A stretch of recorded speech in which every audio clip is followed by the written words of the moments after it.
Bonjour à tous. Aujourd'hui dans The Urban, on s'intéresse aux endroits où nous passons le plus clair de notre temps en ville. La frontière entre travail, loisirs et vie privée n'a plus vraiment de sens. On travaille dans les cafés, on fait du sport au travail et on participe à des réunions depuis chez soi. Les usages ont donc changé, les jeunes générations sont plus mobiles, flexibles. Elles sont aussi plus exigeantes sur leur bien-être au travail, quitte parfois à accepter d'être un peu moins payées. Ces hybridations de nos vies professionnelles, ces usages mixtes que les jeunes générations désirent, elles trouvent un écho dans les évolutions du secteur immobilier. L'industrie immobilière comprend peu à peu qu'elle doit pouvoir proposer aux grandes comme aux moins grandes entreprises, voire aux particuliers, des espaces flexibles, modulables, sur des durées plus souples. De plus en plus, l'industrie opère une transition, elle n'est plus exclusivement B2B. En s'intéressant aux besoins individuels de ses utilisateurs finaux, elle devient aussi B2B2C. Alors quels sont ces nouveaux besoins, ces nouveaux usages ? Quelle forme prend l'adaptation des grands acteurs de l'immobilier à ces nouveaux usages ? Et comment définissent-ils eux aussi une nouvelle façon d'habiter la ville ?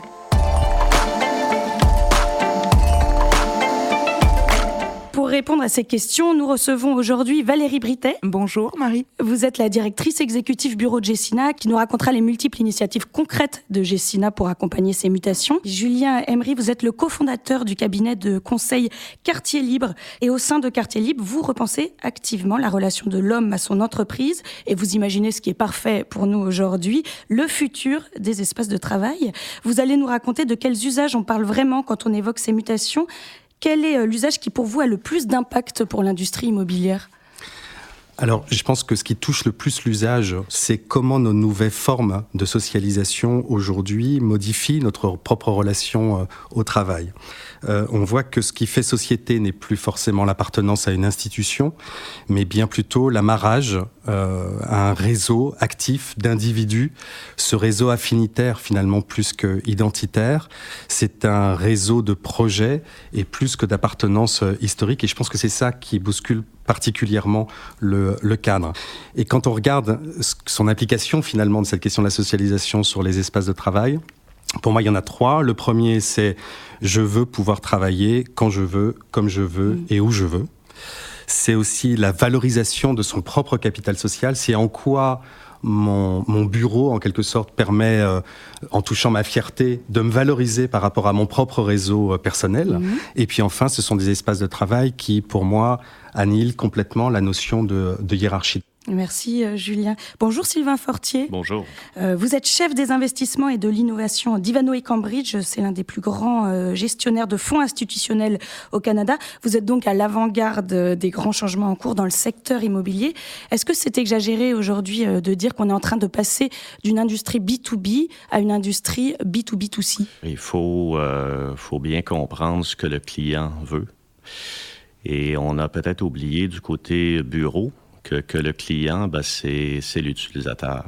Et aujourd'hui, on se rend bien compte que même les entreprises ont besoin de nous pour les aider à attirer du talent et garder ce talent-là. Et donc, lorsqu'on est propriétaire de murs et de toits et de fenêtres, faut savoir comment on va attirer les gens à l'intérieur. L'attraction des nouveaux talents, c'est une des grandes questions de ce podcast. Merci pour ces mini-éléments de réponse qu'on va étayer ensemble juste après ce micro-trottoir, qui en l'occurrence est plutôt un micro-bureau, puisqu'il a été enregistré dans l'enceinte du siège de Gecina, qui a été réaménagé tout récemment. Le digital maintenant est partout, dans cette pièce dans laquelle on enregistre, on le voit très bien. Les espaces communs ont été agrandis, les espaces individuels décloisonnés et densifiés. Voyons ce que ça change pour ceux qui les utilisent. Je trouve l'aménagement des bureaux très épuré, très clair. Les plateaux sont très bien aménagés. On a beaucoup d'espaces communs. On est en lien avec toutes les équipes. L'information circule mieux. Ça reste très ouvert. Ça amène au dialogue. Il facilite les échanges entre les collaborateurs. On peut tout à fait parler d'une nouvelle façon de travailler. Je suis aussi hyper contente des outils informatiques. J'ai adoré le chargeur à induction pour l'iPhone. Moi, je pourrais plus me passer de la téléphonie mobile avec Skype. Ça permet vraiment d'utiliser donc les salles de réunion de façon plus aisée. Ce qui est assez bluffant, c'est que quand on vient ici avec des banquiers, des avocats, en tout cas des personnes de l'extérieur, ils nous envient tous nos locaux, ils trouvent tout ça absolument super et ça leur donne tous envie de rester travailler ici. On sent que c'est une entreprise qui a été pensée pour le confort de ses employés et c'est vrai que c'est quand même hyper agréable au quotidien. Dans mes rêves les plus fous, j'aimerais bien une salle de sieste.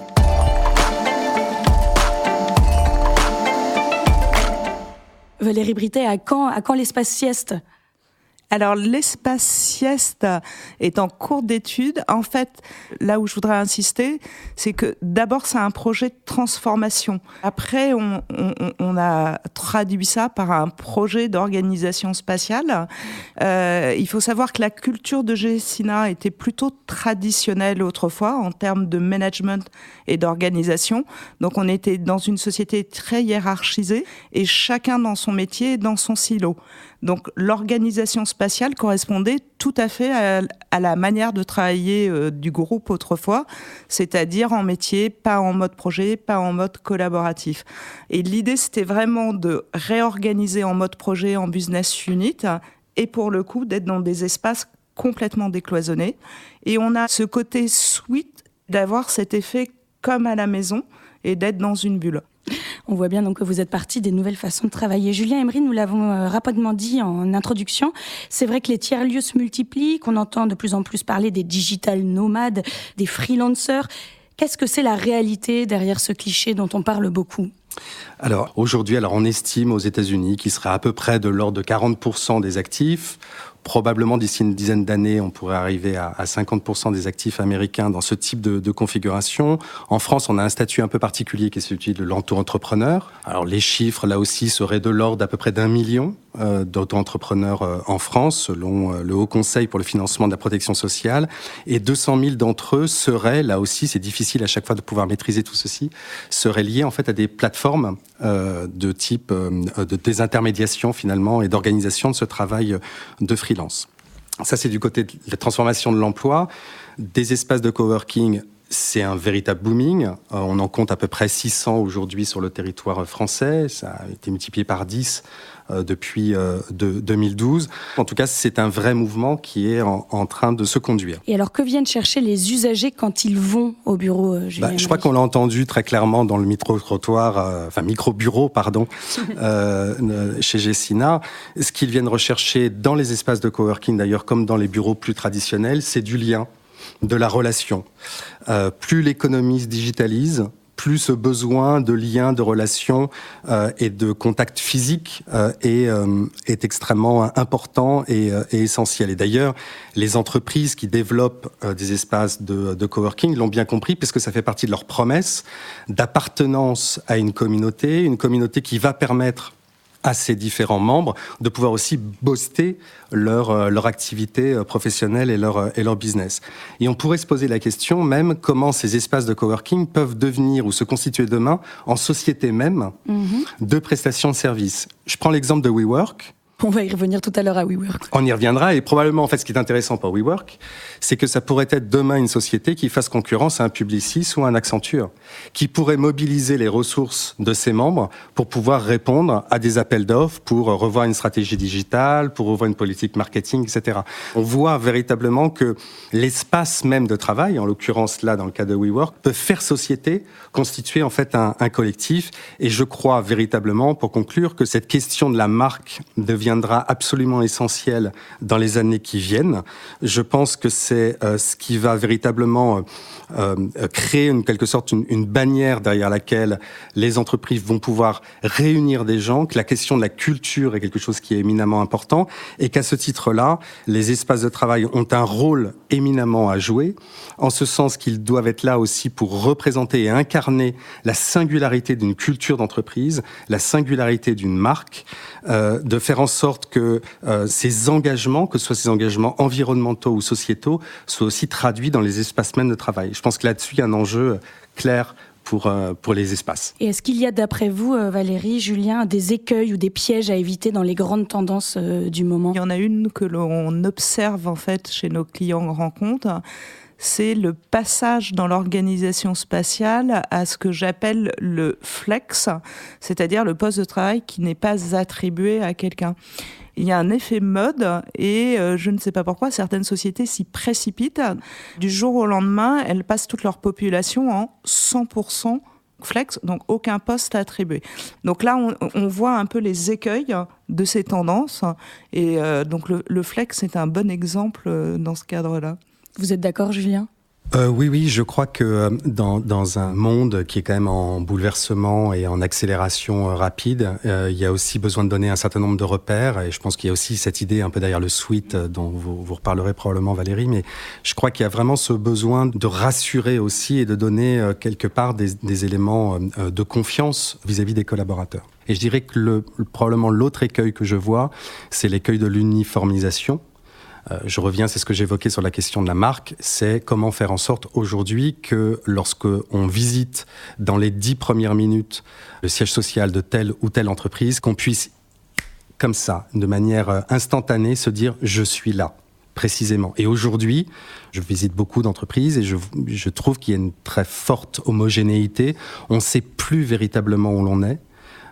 Et je pense que c'est quelque chose qui est dommageable, y compris pour la mobilisation des collaborateurs et le fait de pouvoir les embarquer dans une aventure qui est celle de l'entreprise et de sa marque. Et vous, Sylvain Fortier, est-ce que vous voyez des écueils à éviter? Je pense qu'effectivement, beaucoup d'espaces commencent à se ressembler. On essaie tous de reproduire un espace bureau qui ressemble un peu à la maison pour que les gens soient tentés d'y rester. Et on se rapproche aussi du monde de l'hôtellerie, du hospitality. Alors, ça me faisait sourire quand j'entendais d'avoir une salle de sieste, parce que bientôt, on va s'approcher vraiment des hôtels qui ont eu à réfléchir depuis toujours sur comment faire en sorte qu'un client revienne.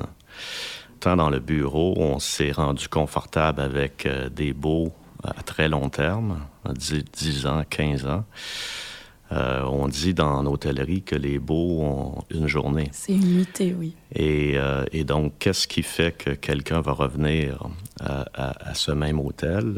Il faut essayer de trouver la bonne combinaison de ce qu'on offre autour de la restauration, autour des espaces pour travailler, pour rencontrer.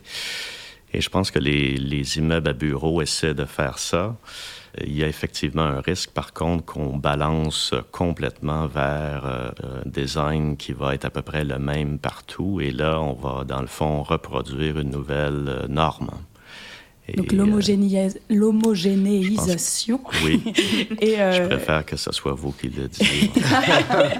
Et bouger un peu trop vite et faire des transitions trop rapides peuvent être des écueils. Sylvain Fortier, est-ce que ces évolutions sociologiques sont un socle important pour penser votre travail en tant que chef des investissements et de l'innovation d'Ivanhoé Cambridge? Est-ce que vous appuyez beaucoup sur ces évolutions? En fait, de plus en plus, je pense que les deux mots se rejoignent. Autant l'innovation que l'investissement s'est porté vers l'avant, vers l'avenir. Et on commence de plus en plus à investir dans l'innovation, avec des PropTech, par exemple. Et on doit innover dans la façon qu'on investit même. Alors, on parlait de WeWork tantôt, on se rapproche d'eux beaucoup parce qu'on sent qu'ils ont trouvé une recette, une formule, en tout cas, que nous, on n'a pas bien maîtrisée, comme plus vieil investisseur, plus traditionnel. Et puis, il faut absolument rester connecté sur ce que les gens veulent.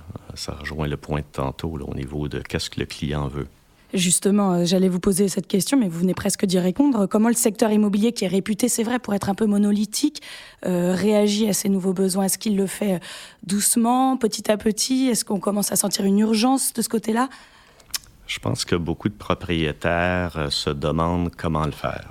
On est habitué de louer à très long terme et puis, de s'assurer qu'il ne fasse pas trop chaud ni trop froid, que ça soit sécuritaire. Puis, c'est vraiment la vieille façon de gérer qu'on voit encore.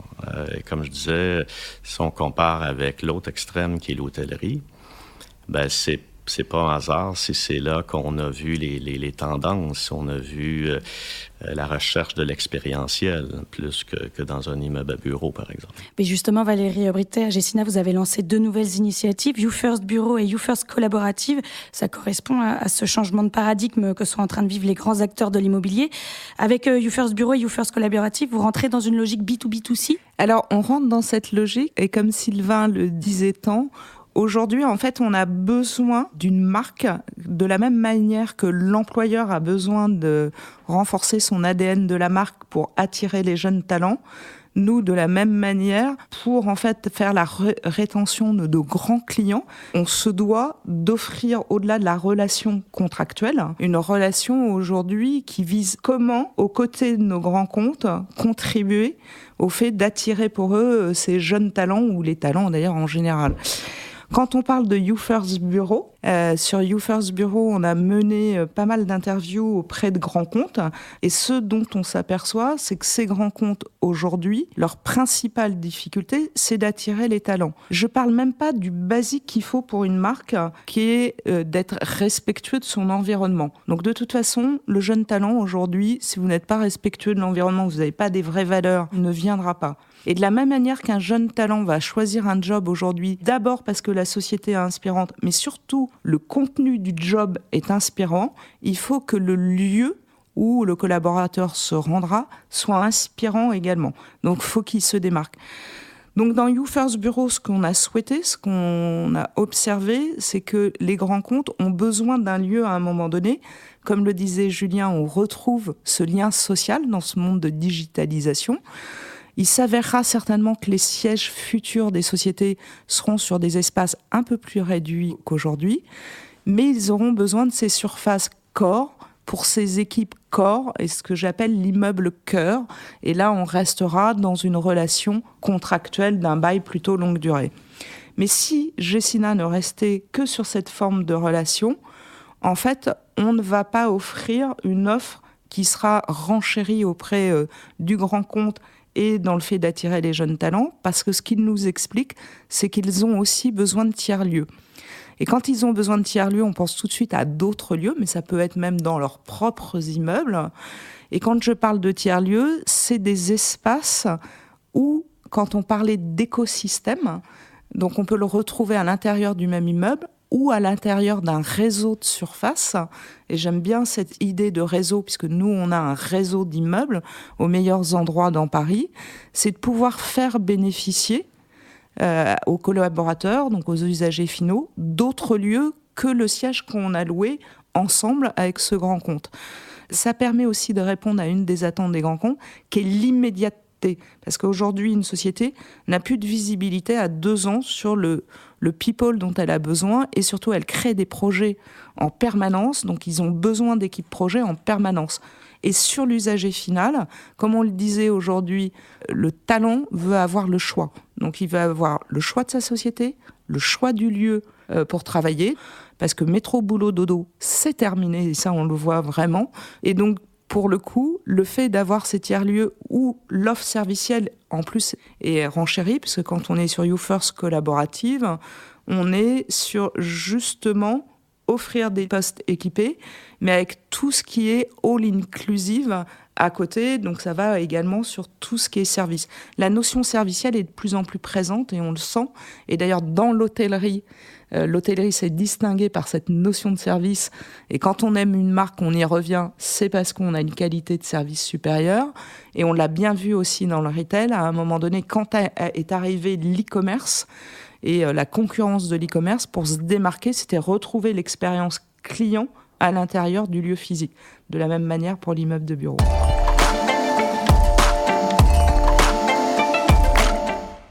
Pour conclure justement cette première partie autour des mutations dans le monde du travail qui impliquent de grands changements dans l'industrie immobilière, on va s'arrêter un instant sur l'étude récente menée par Harris pour Gecina et 5 autres sociétés d'investissement immobilier. C'est la première étude pan-européenne sur l'évolution des lieux de travail du point de vue des utilisateurs. Valérie, vous pouvez nous en dire plus sur les résultats en quelques mots de cette étude ?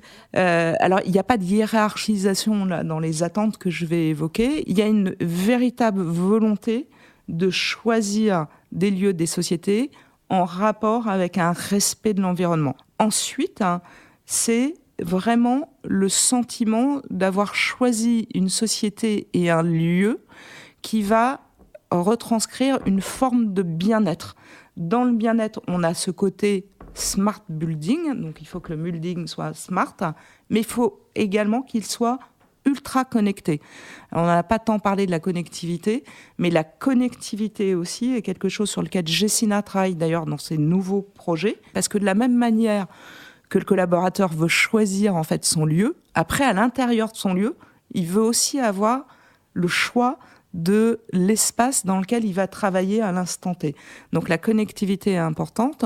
Sur le côté suite, on en a un peu parlé, c'est le côté comme à la maison. Donc là, il y a un effet mode très design aujourd'hui, mais il y a une volonté, comme les collaborateurs veulent quand même du respect au niveau de l'environnement, aussi quand même de plus en plus d'attachement à ce que les choix qui sont faits déjà au niveau des immeubles, ce soient des matériaux pérennes et aussi avec de l'économie circulaire. Donc je pense que la tendance design va également aussi évoluer. Et puis ensuite, ce qu'ils veulent, c'est du service. Parce que comme on mélange de plus en plus le bureau, la maison, on peut travailler à la maison, mais au bureau, on peut se faire livrer. Donc ça, c'est très important. Et ils veulent de l'accueil physique. Parce que quand on est dans un monde digital, on veut ce lien social très fort.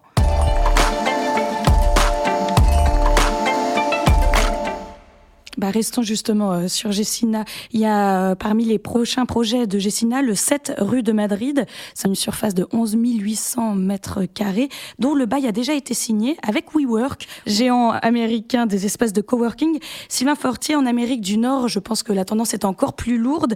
Les intermédiaires comme WeWork entre grands acteurs de l'immobilier et grandes entreprises telles Amazon ou Apple sont-ils de plus en plus nombreux? Est-ce que c'est vraiment une explosion de la tendance? Oui, parce que on part de pas grand-chose. Déjà, WeWork, on entend parler quotidiennement. Je pense au moins de 1% des espaces à New York et à Londres, tout en étant quand même le locataire le plus important de ces deux villes-là. Mais au niveau d'espace de coworking, on parle encore de très petits pourcentages. Je pense que là où WeWork a sa croissance la plus importante actuellement, c'est le fait qu'ils réussissent à approcher des entreprises qui, eux, veulent avoir un espace WeWork, mais avec leur brand. Alors, les plus grandes entreprises approchent maintenant WeWork en leur disant « on veut avoir ce que vous avez, mais pour nous, pour nos employés ». Et donc, il y a un double brand qui s'effectue. Alors que ce soit un Nike ou un Coca-Cola qui approche WeWork, au point où WeWork a maintenant commencé une nouvelle ligne qui s'appelle Powered by We, qui est essentiellement un travail de design, de facilities management. Ils sont même rendus à gérer l'immeuble au niveau des événements, au niveau de l'animation des espaces. Et c'est là qu'il va avoir la plus grande croissance, je pense. C'est d'aller chercher, dans le fond, cette recette-là ou cette formule-là que WeWork avait commencé à faire pour ses membres, souvent des individus qui étaient des freelancers. Et là, c'est des grandes entreprises qui disent nous, on a besoin d'aide pour garder le talent. Là où il y a aussi beaucoup de changements sur ce thème-là, c'est tout est autour de l'utilisation maintenant. Que ce soit Netflix, que ce soit Airbnb. Et donc, l'utilisation et l'expérience devient ce qui est le plus important. Julien Emery, ce B2C qui s'implante au cœur du B2B, ça change aussi le rapport des usagers à leur lieu de travail, puisque comme l'a beaucoup dit Valérie, dans ces grands ensembles multifonctionnels, on trouve des services, des cours de yoga, des lieux ouverts sur l'extérieur. Ça multiplie les échanges entre la ville et le bureau, voire ça rend les limites plus floues. Est-ce que ça, c'est un fantasme ou c'est une réalité ? Non, c'est une réalité. Je pense que derrière le si, on peut mettre customer ou on peut mettre citizen. Je crois qu'aussi, il y a cette volonté chez les salariés ou en tout cas ceux qui travaillent dans ces entreprises d'avoir une porosité aussi plus forte avec le quartier dans lequel ils peuvent se trouver. Alors bien évidemment, les entreprises développent un certain nombre de services et je pense que c'est une véritable attente de la part des collaborateurs. Mais aussi, je crois qu'il y a une attente à ce que l'entreprise ne soit pas une enclave fermée dans un quartier, mais puisse respirer avec ce quartier. Donc on voit à quel point d'ailleurs les bas d'immeubles s'ouvrent de plus en plus, donnent la possibilité aux gens du quartier de venir utiliser les espaces communs. Je prends l'exemple tout simple des parkings qui par exemple peuvent être utilisés la journée par les gens qui y travaillent et le soir par les gens qui habitent le quartier et qui n'auraient pas accès à à un parking pour ranger leur véhicule électrique. Pour autant, je crois que ça, c'est une vraie tendance et une vraie démarche. Je pense que cette question finalement de l'impact sur le territoire que peut avoir une entreprise, l'impact positif qu'il peut avoir, est quelque chose qui est extrêmement important. Ça fait partie de la politique RSE des entreprises aussi, que de se poser la question de quel est l'impact de mon immeuble sur son territoire immédiat. Après, ça pose plein de questions, bien évidemment. Le premier étant une question de sécurité, c'est-à-dire qu'on dit oui, l'ouverture, mais c'est vrai que ça pose aussi des questions de sécurité, et on voit comme d'ailleurs certains projets sortent avec une volonté d'ouverture totale, puis en fait quand ils sont réalisés, on se rend compte qu'il faut mettre des barrières un petit peu partout pour ces raisons de sécurité-là, mais je crois qu'en tout cas il y a une vraie attente de cette porosité plus forte avec les commerçants et les habitants en général du quartier. Valérie, vous avez un avis sur le sujet, j'imagine. Oui. Alors, nous, à chaque fois qu'on développe un nouveau projet, on regarde, notamment dans l'offre servicielle qu'on va y mettre, déjà on l'ancre dans l'environnement immédiat. On fait un peu du sur-mesure pour voir déjà avec qui on peut travailler dans l'environnement immédiat et en quoi on peut apporter une offre complémentaire. Ça, c'est sur la partie service.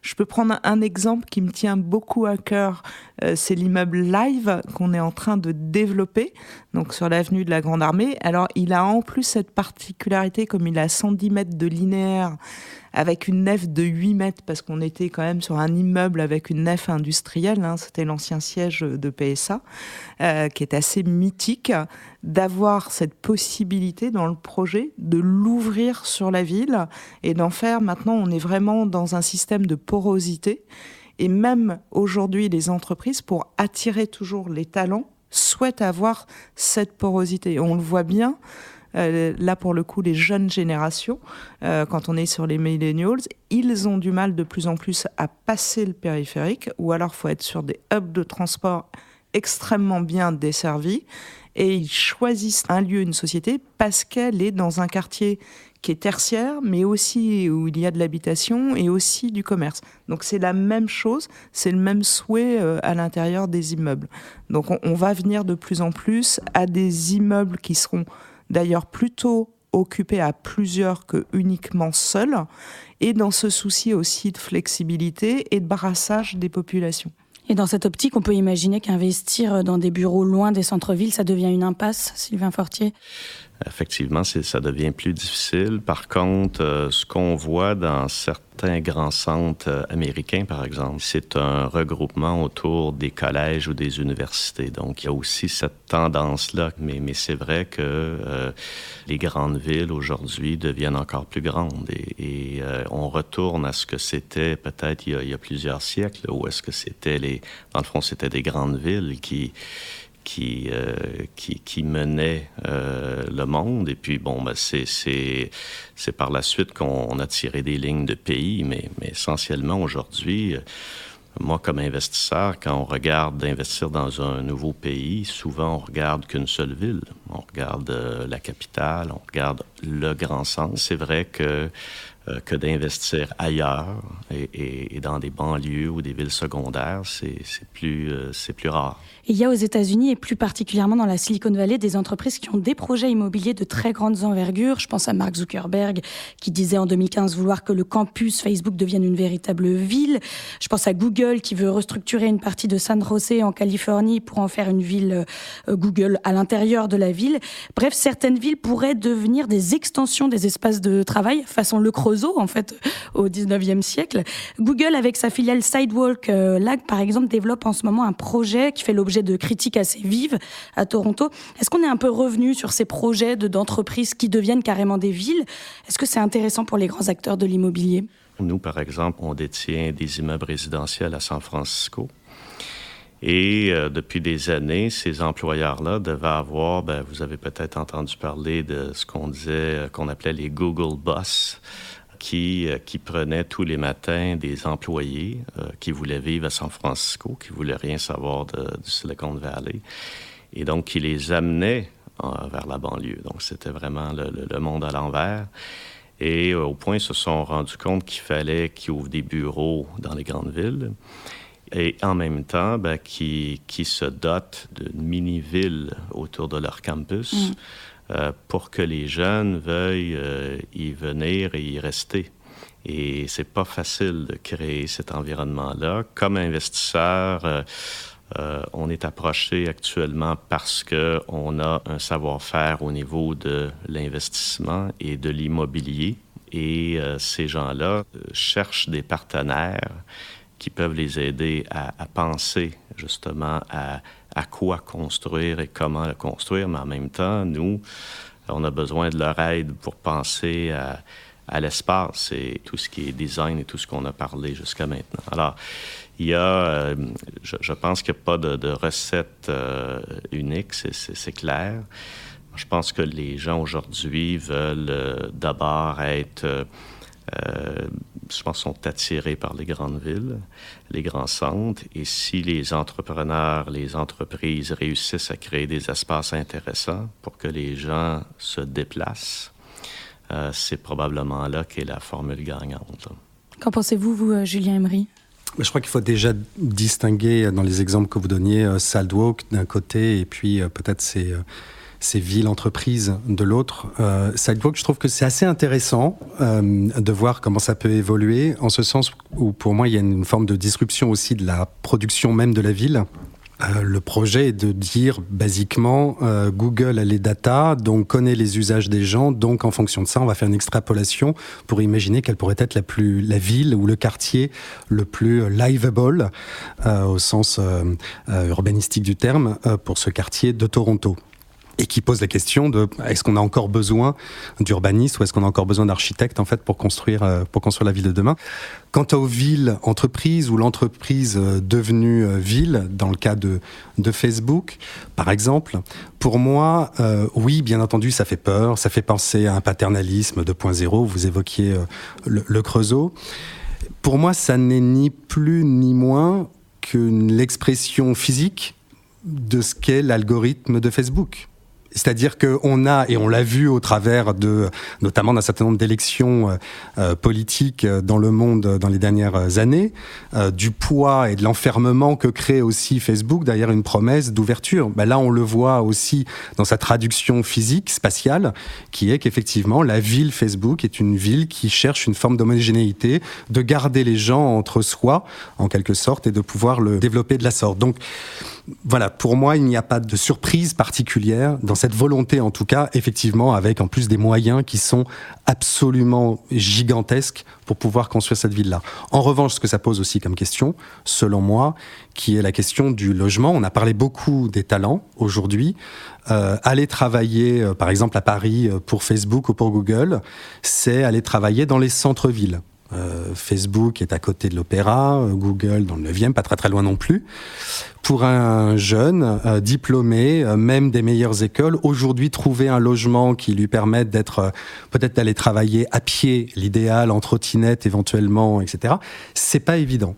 Et donc la question aujourd'hui du logement de ces jeunes talents, aujourd'hui, la capacité pour eux d'avoir accès à un logement décent dans les centres-villes et dans cette dynamique de métropolisation qui fait que les prix des logements explosent, est une vraie question qui a peut-être d'ailleurs poussé WeWork à développer leur activité WeLive, qui permet aussi de garder au même endroit. Pour l'avoir testé, c'était assez étonnant d'ailleurs, à New York, d'aller dormir à WeLive au 12e étage et de descendre travailler, prendre l'ascenseur et de descendre travailler. Enfin, ça crée une espèce de perturbation. Je suis pas sûr que j'aimerais reconduire l'expérience pendant très longtemps, mais en tout cas, ça crée aussi cette question-là de où est-ce que les gens vivent et où est-ce que les gens travaillent et comment se fait, qui va être l'enjeu majeur des villes de demain, comment se fait derrière la connexion physique de ces espaces. La mobilité, c'est justement le thème de notre autre podcast The Urban en français.